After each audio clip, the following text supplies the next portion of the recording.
Wonderful time networking and meeting the other delegates. Let's start with our next session. It's a panel discussion, and the theme is emotional intelligence and change management. Let me invite our facilitator, Dr. Shamira S. Malika. Dr. Shamira is an assistant professor of business at the City University of New York, Borough of Manhattan Community College, with teaching experience in New York and Mumbai. She is one of the founding members of the Forum of Emotional Intelligence Learning and invited member to the Consortium for Research on Emotional Intelligence in Organizations. She has several papers to her credit published in national and international journals of repute and the winner of several Best Research Paper Awards. Her thesis on emotional intelligence of school and college students was awarded the Best Doctoral Paper at IIM Bangalore and the Best Thesis at IBS Mumbai. Please welcome her with a huge round of applause. Welcome, Doctor. Thank you, Sulekha. So I would like to invite our first panelist, which is Mr. Deepak Kumar Hota. He is an economics graduate from St. Stephen's College in New Delhi and a master's from XLRI. He had started his career in HPCL when he rose to the ranks and looked after the entire HR function of refinery and marketing in the organization. He thereafter went on to become an HR professional to head HPCL's marketing research and planning. And subsequently, he also took over as the CEO of HPCL Biofuels. He joined BEML as the Director HR in 2013 and spearheaded various transformational HR initiatives such as building a leadership pipeline, competency framework, and customized HR management systems. Mr. Hota, with his rich experience in HR and business, rose to the position of CMD of BEML in 2016. As CMD, he took defining steps enabling BEML to gain crucial edge in the intensely competitive business environment and take the company's order book position to over 10,000 crores.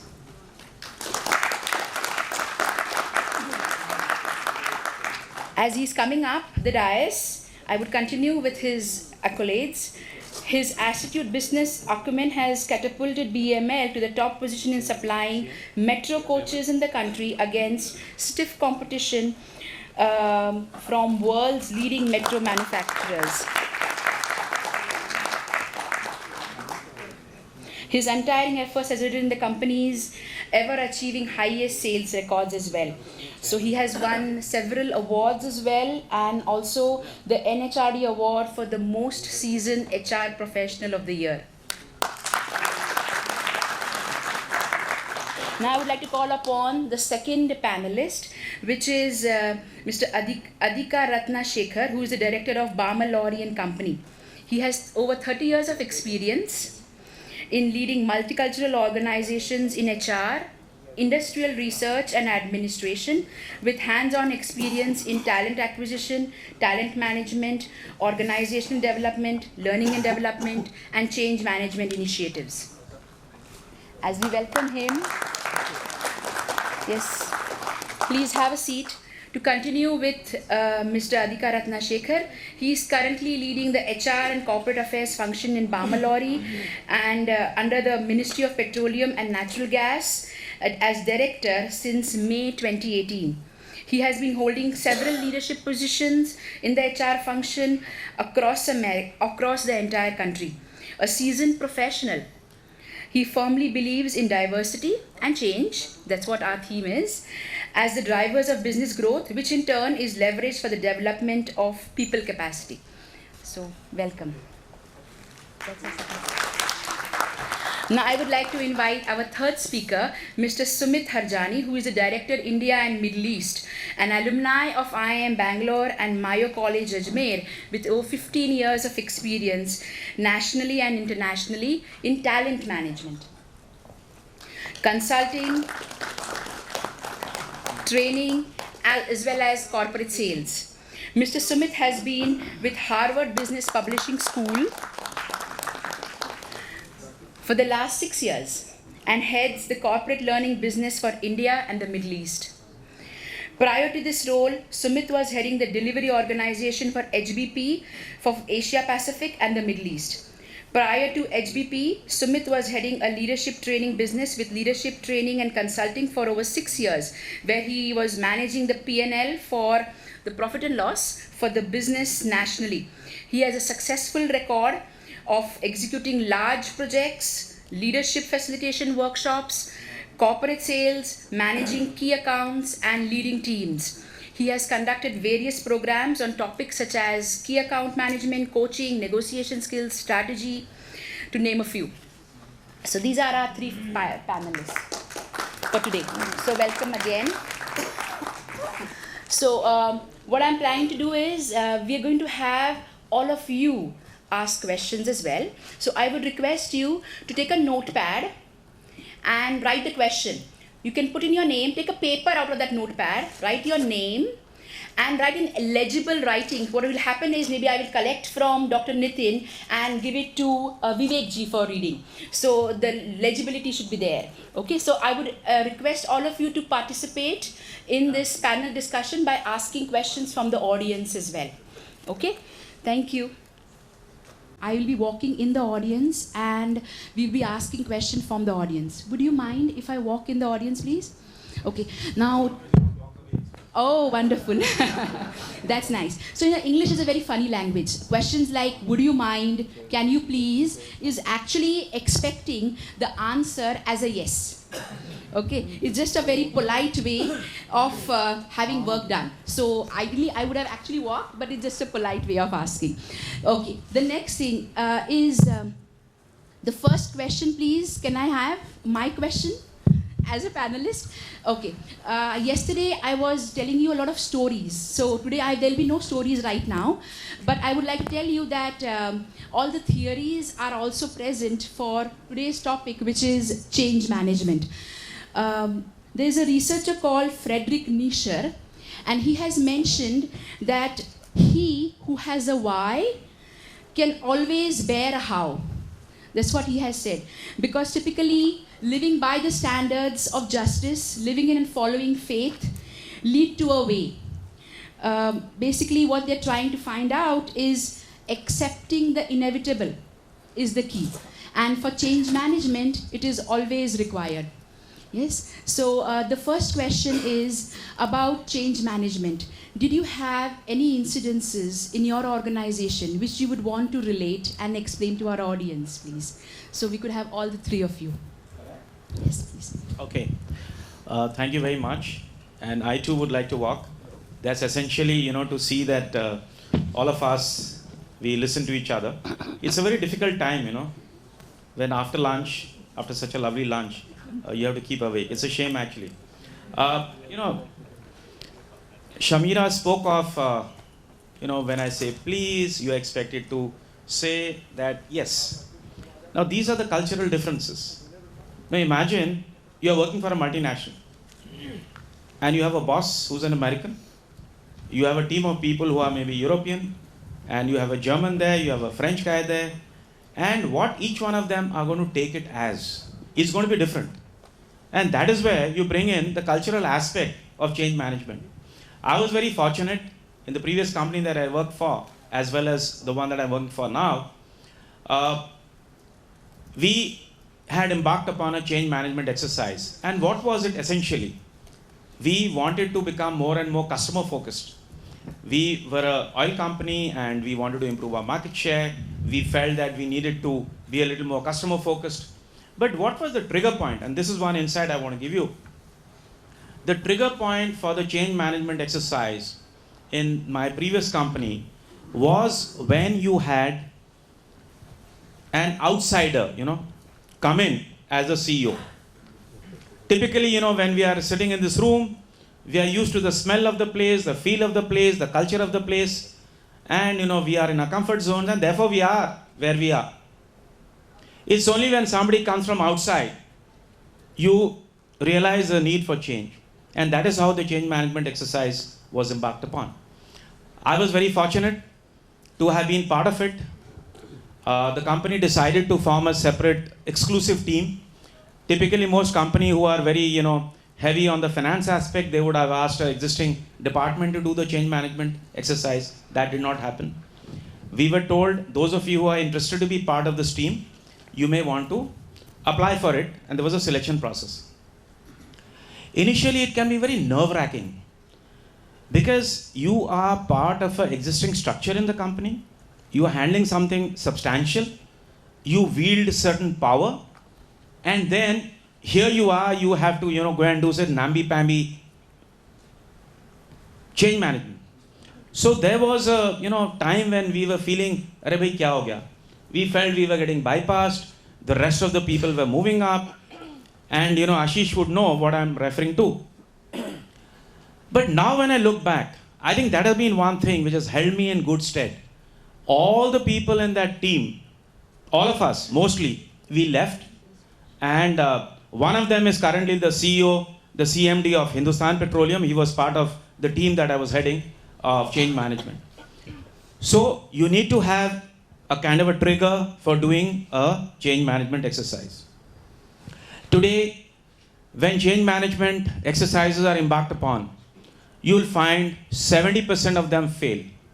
And there are a variety of reasons why it fails. Why would it succeed?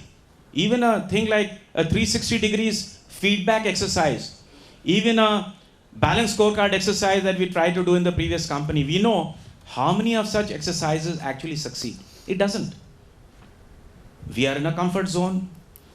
Communication doesn't happen. The top management feels that they can do it as a diktat.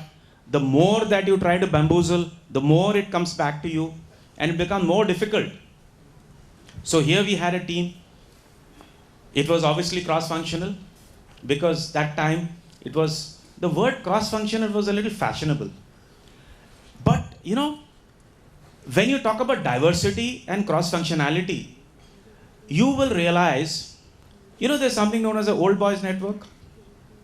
Today when I walk into the government, my friends are secretaries. Now there is a diversity of sort, but there is a lack of diversity because all of us, we went to the same college. So, we have a tendency. So even in a cross-functional team, in the company, you will have people who have worked together somewhere, and there is a kind of a, understanding of each other, which is really not good. Because when you look at a change management exercise anywhere, and you feel things are going very well, because there is no dissent, that's very dangerous. If there is no dissent, that means there's a lack of trust. People are just saying, "Theek hai, kuch ho raha hai, doesn't matter, why should I waste my time?"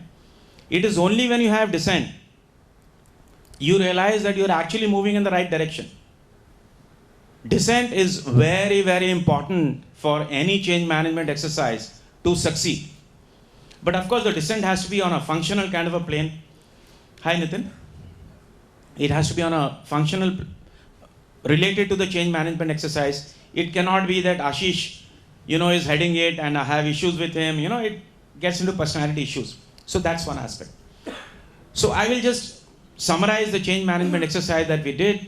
We had cross-functional teams which went out and tried to understand the needs of the customer. And arising out of that, we then got in the young people in a town hall meeting. There were various groups formed, and they had to challenge the presentations made and to say whether this makes sense or doesn't make sense. And the top management was there to decide whether to implement or not. In my current company, we are on the verge of being disinvested. In the last 5 or 6 years that I've been in this company, I found that, again, a company with a lot of technical prowess, we do things which makes India proud. We are the first company to have made a railway coach. We are a public sector. When you say public sector, there's a lot of things which comes to your mind. We are a public sector company with 87% of all the business that we do with open competition. We have 3 verticals: the mining and construction. We compete against the Komatsus, the Caterpillars, the Liebherr, etc., etc. We have the rail and metro. Metro, we compete against the Siemens, the Bombardiers, the Alstoms. And in the defense, of course, there's a whole lot of international players. in that kind of a competitive environment, we are able to hold our head high, but we found out that there was a risk-taking ability was very low in the company. When I moved in and joined the board here, I found that we were low on risk, very high on technical competence, and there were people who were working in the same slots from the time they had joined the company. They would get mortally scared, terrified if you said, I'm going to move you from Bangalore to Delhi, for example. So people were in the comfort zones. So how do you churn the talent was one of the things that we said, let us do. First was we wanted to find out, when you go to a doctor, he first puts a thermometer to find out what is your temperature. So we said, let's do an engagement exercise to find out where people are. That was the starting point. We did a training diagnostic to find out what kind of, training inputs, rotational inputs arising out of that. We came out with the ADCs. Then promotions. You always had, and in most companies it would be there, you had your own set of rules. I like this guy, promote him, he's very good. But what's he good for? Where is the transparency? Has he gone through a written test? We introduced what is known as a written test. We had ADCs, Assessment and Development Centers. And this was the transparency that we tried to bring in. We co-created the strategy, much on the lines that I did in my previous company. But here the difference was, we could not afford to have a 5-star hotel booked for 25 days with a lot of people sitting and coming out with their way forward. We had strategic communities in each of the complexes. That was, we had a coordinator, a kind of a guy who would, ensure that the right ideas came. Then that was distilled and went up. Then we had the strategy meet. Arising out of the strategy meet, we had a number of things that we did. One of which was to focus. We were one of the first companies, by the way, to have implemented the SAP. But the SAP implementation was such that a lot of things had been in a hurry. We wanted to do a big bang approach. We bypassed a lot of checks and balances. So we are now trying to come back on that. Today our file movement is strictly on FLM. Where the file is, with whom it is, for how many hours, it can all be tracked. We have now become more aggressive in the marketplace.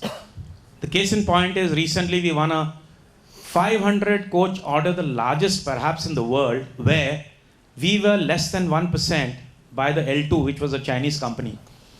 And it's a matter of big honor and pride, and I would say that providentially we were L1 and DMRC. In fact, morning I was just talking to Dr. Mangu Singh, who is, they use the word employer, who is overseeing this project. So we were able to get such big orders. Make in India was a big boon for us. Honorable Prime Minister's vision of Make in India, that helped us. I'll give you an example how we made a 200-ton dump truck. A dump truck whose tire size would perhaps be almost the size from the floor to the roof. There are only 4 or 5 companies in the world which make it. What is important when you make in India is that you should have your own design. If you do not have your own design, you get hijacked. And you'll always have to pay royalty. And at the right time, when they find that you are successful, they'll pull the design out. So we had been through such experiences in making rope shovels, etc., etc. Those of you who would understand. So this big dump truck we had designed, made, we tried to sell it, and we were told that, look, it's a very good product, but it is not proven. I said, I was not born making these trucks. Unless you buy it, how will it be proven? And this is where I must give the compliments to the current government. They supported us. And they said how much of uptime or downtime you want. They defined it should be up for 85%. And it finally did about 97% uptime. So this brought in a certain amount of aggression. Succeed. When you succeed, it brings in more success. Success breeds success. So I'll just finish 2 more points. I know she's... To bring in that killer instinct, we were technically very sound, but perhaps contractually, our ability to network with people, our relationship with our various stakeholders. We had collaborators in Europe, in Russia, in Japan, in Korea. Most of these, and it was common because BEML was the company, our relations with them was very, very, at crossroads. So we were able to take care of that. But all this happened, and last year we achieved the highest turnover ever in the history of the company with a record turnover book of 10,000 crores in the backdrop of disinvestment. Now, what bigger change management exercise can you have when you are getting disinvested and the disinvestment says that the new owner in 1 year can lay off the people? How do you keep the people motivated? How do you get the results? In that backdrop, we were able to get the results. And I think later during the question and answer sessions, I will share with you certain insights that we had. But I would say that the change management exercise that I could do in BEML was largely made possible because of the wonderful work that we had done in my previous company. I will end there, and thank you very much. That was basically to wake you guys up. Thank you very much. Now our second panelist, please. Can you share your thoughts? Yeah. Good afternoon to all of you. Just to check whether you are awake or not. Yeah. Looks like, sir, because there is not much of any. So the entire team is there participating. The audience is also participating. We are not now very scared at all for their sleeping. So all is well. Yeah, perfect. Change management is a very dear topic for HR people. And then every day in and day out, they have to think about change, nothing else. And then, as usual, again, once I'm here, I am asked to give my experiences about change management. So, thank you, Dr. Ashish, for providing me this opportunity here. I'll say change management is basically involvement of people. If you really want your change, whatever you are planning, if your people are involved and your top is committed and then showed, that's what I say is walk the talk. I would like to share two of my examples. By my own experiences, how I came to this conclusion is it's a participative, it's an inclusive, and then it's basically the top-driven exercise. At the same time, you inspire your bottom ranks to be part of your change management process. I would like to quote Albert Einstein here. Tell me, I will forget. Show me, and I may not remember. Involve me, and I will understand. So this exactly, I strongly believe in this. Why I am trying to harp on this particular point, involvement of people is important, because those two change exercises where I was part, it was basically emphasize this particular point that involvement of people is very important, and you have to co-create with them. If you make their ownership is theirs, then change is very easy. The first thing, I was involved in setting up a unit in Kordwar. I don't know how many of you are aware of this particular place. This is on the foothills of Himalayas. Presently it's in Uttarakhand. But when we started our unit there in 1987, it was basically a Uttar Pradesh, and then it's no industry zone. There was no industries at all. It's Government of India's decision that to start a plant there. So when you decide a plant, start a plant where you don't have anything there, then imagine the kind of difficulty you face in creating everything. So there was a cross-functional team which was selected by ongoing companies or ongoing people were involved in that. And I really give this credit to the leader who led that particular team, one Mr. Amminidu, who retired as Director HR of BEL. He was the unit head there. He picked up the team.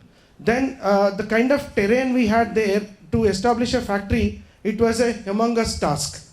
But then he was able to demonstrate the commitment. He was able to involve people, and then we were able to make the factory up and running in 2 hours' time with the required manpower. Because when I said it's a no industry zone, the education level of that particular area also very limited, and you do not have industrial training institutes also.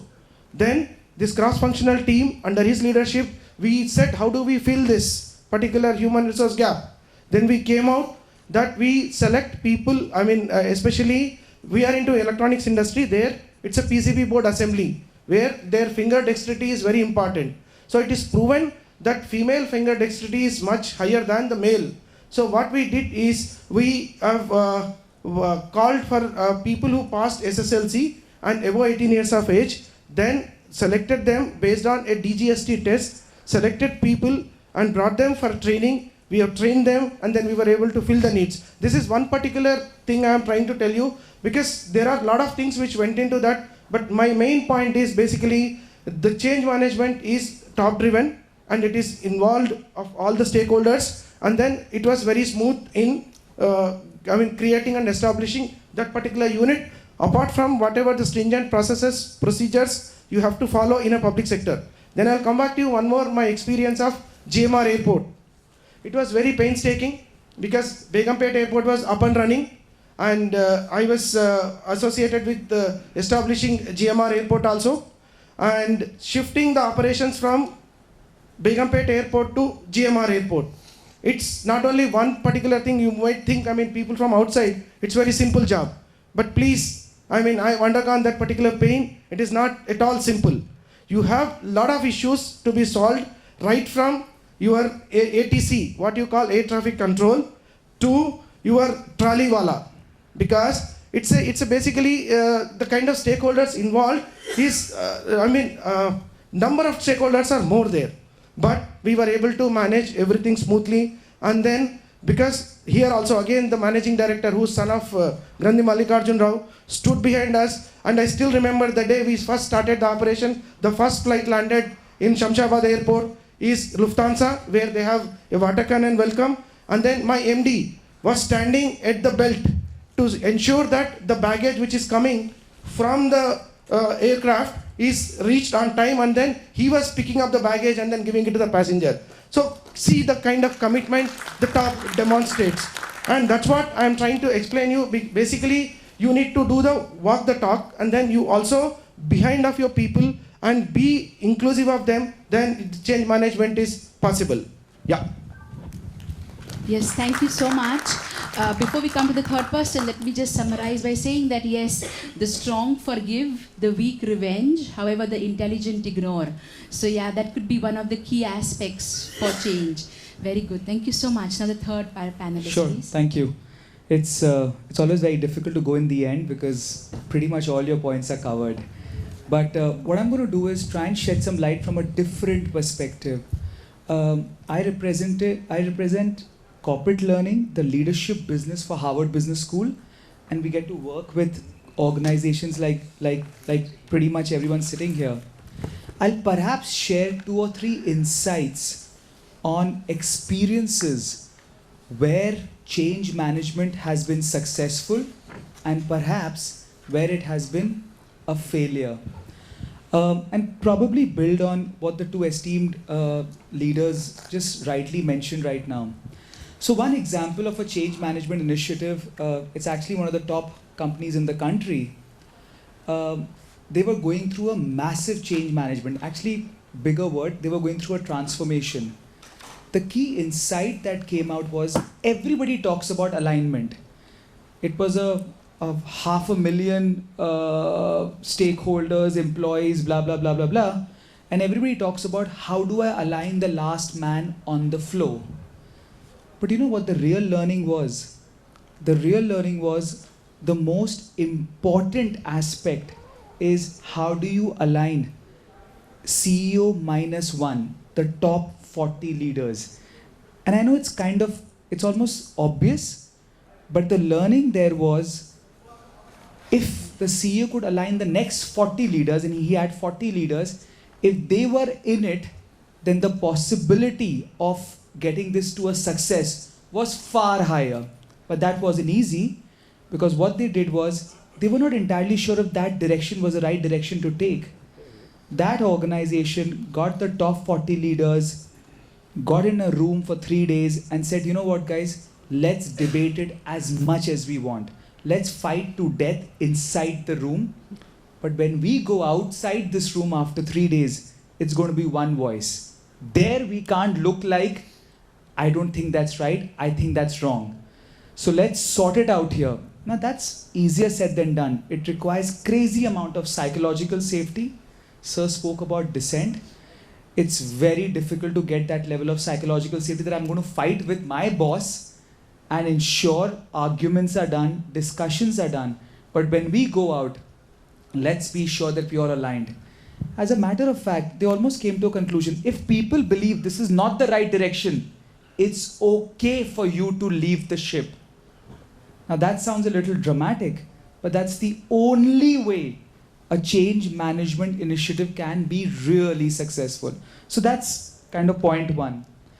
Point two is there used to be a time where leaders used to be this chest thumping bravado.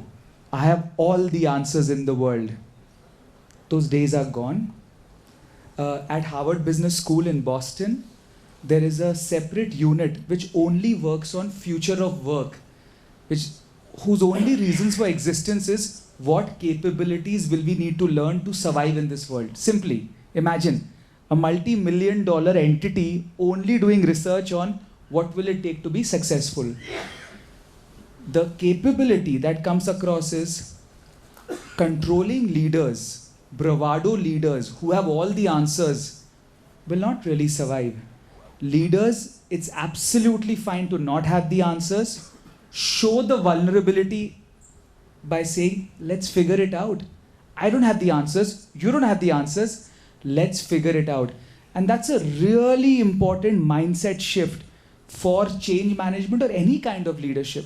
So I think the second big takeaway for us when we are on the other side of the table as consultants, as leadership development experts, working with leading organizations such as right sitting here on the dais and on the audience, is having leaders show their weakness, having leaders show their vulnerability, completely laying it out there.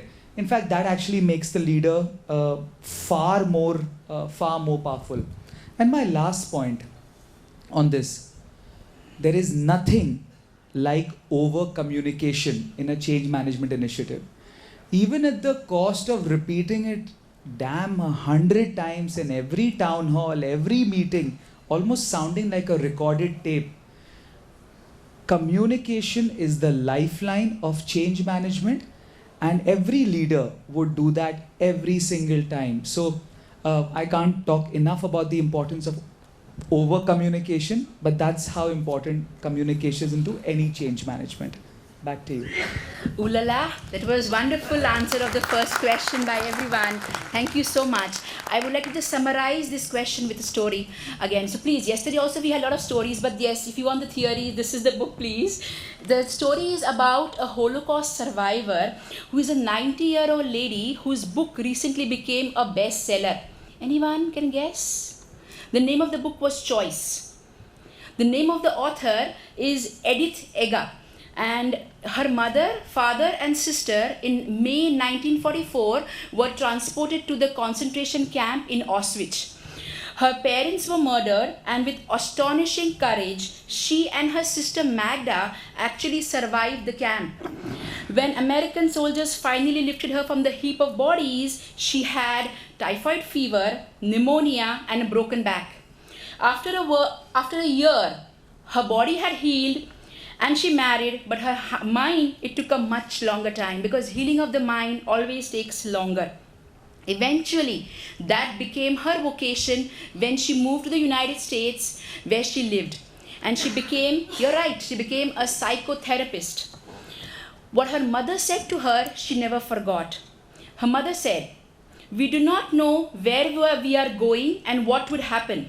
However, nobody can take from you what you put in your own mind." So for change management as self-freeze, there is always something which is categorized as victimization and victimhood. That's the two things she mentions. For victimization, she says, all of us are likely to be victimized in the course of our life. Some kind of affliction, calamity, or abuse by circumstances, by people, institutions over which we have little or no control. This is life, and this is victimization. It comes from the outside. About victimhood, she says, in contrast to victimization, it comes from the inside. No one can make us a victim but us. We become victims not because of what happens to us, but when we choose to hold on to our victimization. We develop a victim's mind with a thinking that becomes rigid, blaming, pessimistic, stuck in the past, unforgiving, punitive, and without healthy limits or boundaries. In an interview, she said, I had learned not to look for happiness because that's external. You are born with love and joy, that's inside. It's always there. So thank you very much for our first question. We now go to the audience where he will be asking us the second question. Yeah, sir, my question to Mr. Hota, sir, where you have ended, if I can recall in the change management part, where you have ended that the kind of change perception, that how does a change leader handle the resistance and opposition faced from people who are adversely affected by the intended change, sir? Thank you. One by one, please. See, very good question, because see, what happens is we are in a comfort zone. Change is going to bring some kind of a discomfort to us. The leader has to have that emotional intelligence to identify where exactly the resistance is coming. Now, seemingly, you might feel the guys who are the most vociferous are not the guys who are actually resisting. The most dangerous, if I may use a word for lack of a better word, are those guys who don't speak. I remember when we were told in training programs, in the first 1.5 hours, if all your participants have not spoken once, rest assured they will go and speak in the washroom, and they will have very, very potent points. So as a leader, how do you have that emotional awareness to find out what are the undercurrents, what are the cultural forces? Now in this new company that I joined, I was acutely aware for quite some time, and my colleagues are there, they'll bear it out. You are always viewed as an outsider. How do you ally with those? How do you identify those? Which are those key, groups of people whose interests you have to, and maybe sometimes you'll find that you have really not taken their interest into account. So you may want to do a midterm correction. Especially this happens when you try to do, we had fantastic R&D people. We still have. 68% of all the products that we produce are our own homegrown R&D. We have collaborated with so many worldwide companies. We have absorbed the technology. But R&D people by definition, and this is true across, they tend to, do very esoteric things. The connect with business is normally sometimes, lost. They feel, this is the way it is. But recently, I'll tell you, we were designing a medium bulletproof vehicle. And this is supposed to be armored proof. The shells come and should, go up to a particular height. And those are technicalities. I'm not an engineer. I don't understand. But what I understood is, and this was from an inside of Hindustan Petroleum when we had, an auto rickshaw driver. He would come to your pump. He would say, look, I buy as much fuel as this, lady who comes in a hotshot car. But you're not treating me with respect. That was the insight we got from the customer. So this medium bulletproof vehicle that we designed, so when the Lieutenant General came and sat inside, I found that my R&D people had not interacted with the customer to the extent they should have. There was the issue of the eye point. There was certain other, how many people can sit and the comfort level. The R&D guy says the vehicle is good enough, it can go. Why should I care for the comfort for the driver, ergonomics? What is this? He should sit straight. Now, how do you bring in that? So you find out, end of the day, you are competing in a marketplace where it is extremely competitive. Extremely competitive. So you have to bring in this customer insight into your R&D. That was one where a lot of resistance comes. We have an engine factory where we make engines right from 100 horsepower to 700 horsepower. Now we are in the process of designing an engine for the main battle tank, 1500 horsepower. You get consultants, your R&D people work, but if you do not interact with the customers and find out what they need, so that is one aspect of. Second, if you are doing some merger of departments, for example, we had too many procurement sections all across the company, And the thought was that wherever the production is happening, the procurement should also be there. That has its pluses, that has its minuses. And we decided, and this was preceded by a study by a Big Five consultant, that it should be centralized to some extent. Whatever are the common things, say 9 of my factories, they buy. Why should they buy it individually? It's a no-brainer. You need to collate it together, you get the MOQ. But there was a lot of resistance.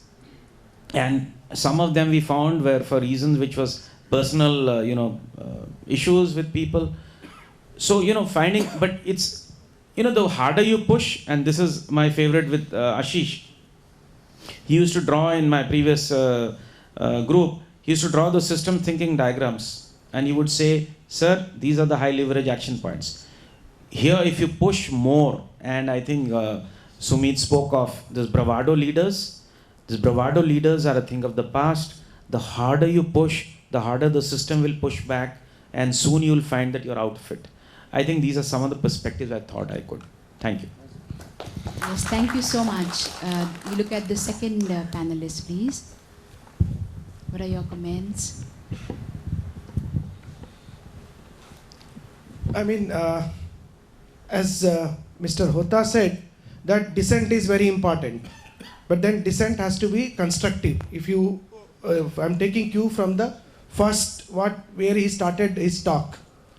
For a change, resistance, and then I put it dissent. But then you need to understand who are the people who are going to get affected, and then how are you going to make them there emotionally, how you are going to make them connected. I give my own example of Bamalari. We have a factory in Mumbai. We were supposed to close that factory because of various business reasons, and the transportation issues and other issues were there. There were 2 factories located. In fact, one was having 30, another one was having around 80 employees, apart from the normal contract labor and all. So 30 employees factory we were able to close very easily because not lot of resistance, and then we just sat across, and then because it's a Government of India concern, we have given the VRS, discussed with the union, and then got that done, except small minor here and there. But the bigger lot where we have around 80 people, then the issue came. Basically they are emotionally connected to that, and then from tomorrow onwards what they will do, because there's no redeployment option available with us.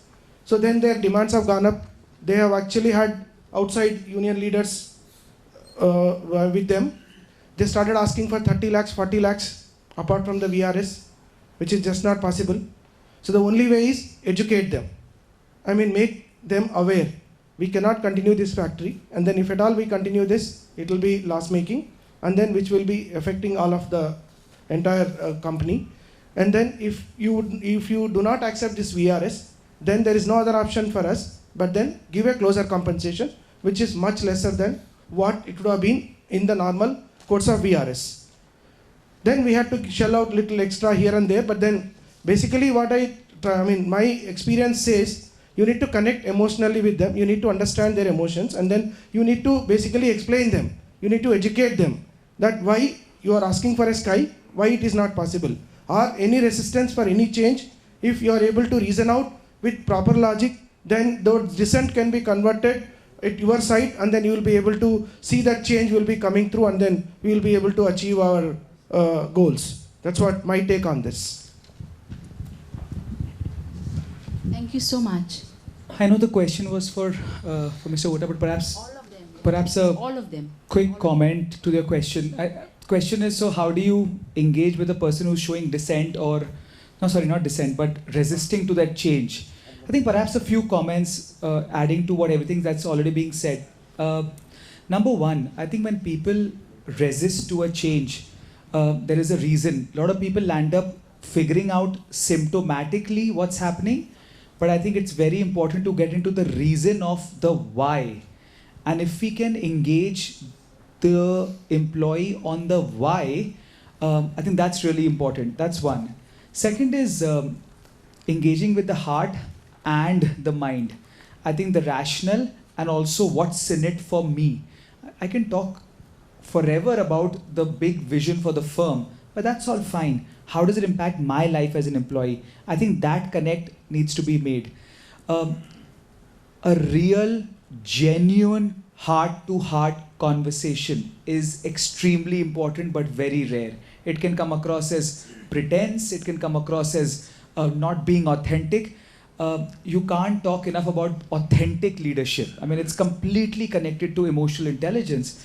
Are you being really honest? I mean, let's cut the crap here. Can you be really honest with me? The moment you come across as an authentic leader, people would want to believe you.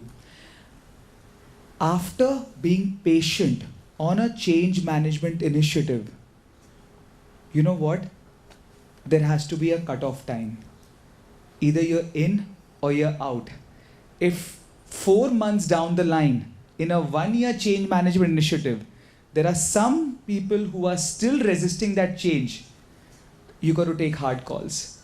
And it's not the best thing to say in a platform of emotional intelligence, but it's the real thing to say. And therefore, those right messages and signals can perhaps help in any change management initiative. Back to you. Thank you so much. So yes, what's in it for me? Can I just give one small Yes. insight? So emotionally, when you engage with the individual, and emotionally when you engage with the union or the association, these are two different things. Individually, the guy will engage with you, he will say also, sir, I agree with you. But when he comes with the collectives, he's a different animal. Yes, wonderful. So when he says, what's in it for me, it's always the MMFA, right? Make me feel appreciated. So once you feel appreciated, things work. So again, I can't help myself, but a short story. This is about our patriarch and matriarch. And because it's about women empowerment, we're talking about our matriarch, Sarah. Now, you know the story, right? At 70, Abraham leaves Mesopotamia to come to Canaan. And then he doesn't have a child till he's 100 years old. So what happens is, Sarah, wife of Abraham, she persuaded Abraham to take her handmaid as a wife, who caused great grief and strife. These things constitute a life of uncertainty and decades of unmet hopes. How can we conclude a chapter by saying that the life of Sarah was good? Twice, once in Egypt and other one in Gerar, she was actually referred to Abraham as his sister. Why? Because otherwise he would have been put to death. So you don't know what went on in her life in those harems, right? It was a situation fraught with moral hazard. Now in the corporate world, we are actually looking at those learnings from our patriarchs and the matriarch applicable here. So if you look at the years of being unfertile, she became a mother at 99. The cause of the grief and distress which she went through, what we are trying to say is they accepted and survived whatever fate seemed to throw at them, however much it seemed derailed. Despite everything, they found serenity at the end of their life. That is emotional intelligence. They knew what makes life satisfying is not external, but it's internal. A sense of purpose, a mission, having a vision, which is our third theme or the event as well, of starting something that would continue after them, of bringing something new to the world by the way they lived their lives. What mattered was the inside, not the outside. Their faith and not their often troubled circumstances. So typically, that's why we come to the question again. I believe that faith helps us to find the how, and that allows us to bear almost any. And is basically, once again, the sentence is, I believe that faith helps us to find out any why that allows us to bear almost any how. So the serenity of Abraham's and Sarah's death was an eternal testimony to how they lived, and EI played an important part here. Now for the third question, timer begins please for all of three of you. 2 minutes each, and we have a helper who will be taking the time, and the question is read by Shireen. How EI can help in handling stress coming out of the dynamic challenges in today's business organizations while having increased expectations of delivering desired results? Thank you. Yes, please. Well, that's a very, very, difficult question in terms of words. But what I would say is, what drives me as a CEO to make a change? I will answer it that way. When I retire and look back, as my retirement day comes closer, I have this sense of urgency that, look, after I retire, I should not say that, look, I had a chance to make a difference, I didn't. And therefore, my colleagues in the company, they keep telling me, you run around like a headless chicken. And we have 3 basic business verticals where we deal with this steel, coal, metro, which is urban development, railways, then we are part of the defense. So the sense of urgency in me comes, and that's where the emotional intelligence somewhere goes for a toss, because I have to do that many things in a particular time. Time is limited. Is my time up? He's telling you. He's telling you that the alarm will ring. He's Alarm will keeping ring. the time, yes. So therefore, I have this sense of urgency. In the process, I tend to tread on the toes of people, but I like to imagine that it's in the larger interest of mankind, for the company, that a little bit of a treading here and there is required for something positive to come out. This Make in India is a wonderful, wonderful initiative, but are we doing justice to it? That is what is always playing on my mind. Today, the entire marketplace of the country is what is getting hijacked. We were colonized earlier, and we are getting colonized now. If you're not mindful of the Make in India, building factories for scale, getting Industry 4.0, getting AI, getting big data, getting additive manufacturing, can we set up in few places such modern manufacturing facilities? Not to revamp, पूरे घर के बदल डालो bulb, वो नहीं, but take one small thing. So just before I came in here, I had gone to meet the author of the DPIT, DIP, where Ramesh Abhishek was there, Amitabh Khan now, Gurudas Mahapatra. I was telling him, sir, these Chinese companies are coming and taking them. I'm not saying you give me any subsidies, but give me a level playing field.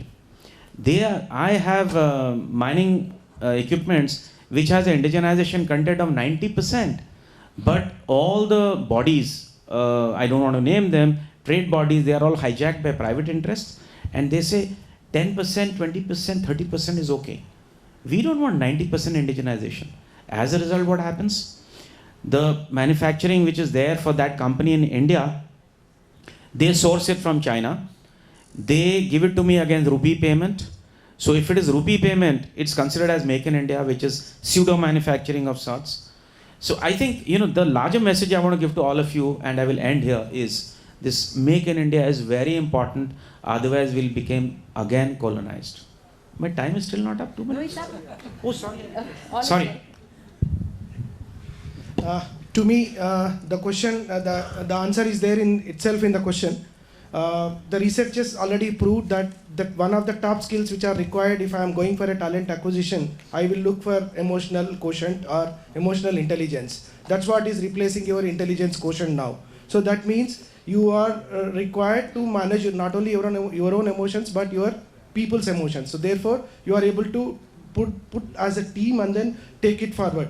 Then the researcher also had shown that these soft factors only are main failures for change management, and only 10% are any change management initiative, only 10% could are failed because of maybe budget constraints or some other hard factors. So the importance for EI is very much there, and then all the leaders should note this, and then if they are able to identify this, they will be able to drive the change further. I would like to quote one small quotation by Zig Ziglar, and then I'll conclude. You can have everything in life you want if you will just help enough other people to get what they want. So if you follow this in your life, things will be smooth. Thank you. I don't think we need to make a business case of why EI is important in our day-to-day life. It's established. We know that it's all there. I'd perhaps add a color of a little research into everything that's being said here. At Harvard Business School, we look at the future work. So how would the future of work look like? We all know the advent of technology, artificial intelligence, gig economy, multi-generational workforce. The complexities are immense.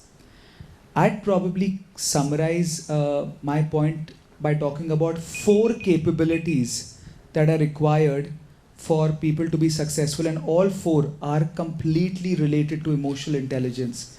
Number one is, and this is done on successful CEOs who are seemed to be fit for future. The first capability is called being learning zealot, which is nothing but, is the person open to learning? Is the CEO asking the question, when was the last time you did something new? Your best previous idea is the biggest barrier to your next big idea. So big headline is learning agility, which is related to EI because I need to be comfortable of being saying, hey, listen, I don't have the answers. Number two capability, personal disruptor. Literally blow yourself. Ask yourself, what's the new idea? The dirty secret of success is hundreds of failures. Nobody talks about failures. Be comfortable and accepting of failures. So number two capability connected to EI is being personal disruptor. The third capability is tough-minded optimist. It's almost like having this crazy amount of enthusiasm and passion, saying, listen, I'm going to make this happen. So being really that level of optimism having as a leader. Is that the blinker for me? Oh. Perhaps then the last one, the fourth one, eager experimenter. Being open to trying out new things. So in summary, learning agility, personal disruptor, tough-minded optimist, and eager experimenter. And if you little bit double click and think on all those four, all of them are completely connected to emotional intelligence, because you need to have that to be able to pull these capabilities off. Back to you. Wow.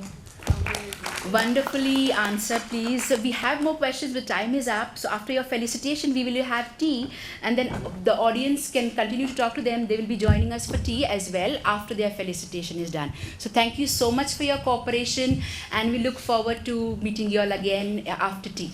But please wait, the felicitation first. Thank you, Dr. Shamira, and thank you, panel. It is said that it's not the strongest or the most intelligent who will survive, but those who can best manage the change. And I think we all witnessed that here. Thank you so much. May we please proceed with Mr. Deepak Kumar Hooda.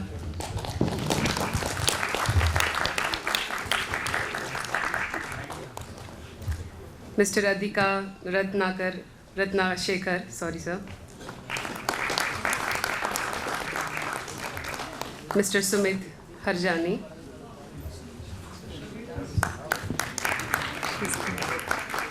Shall I?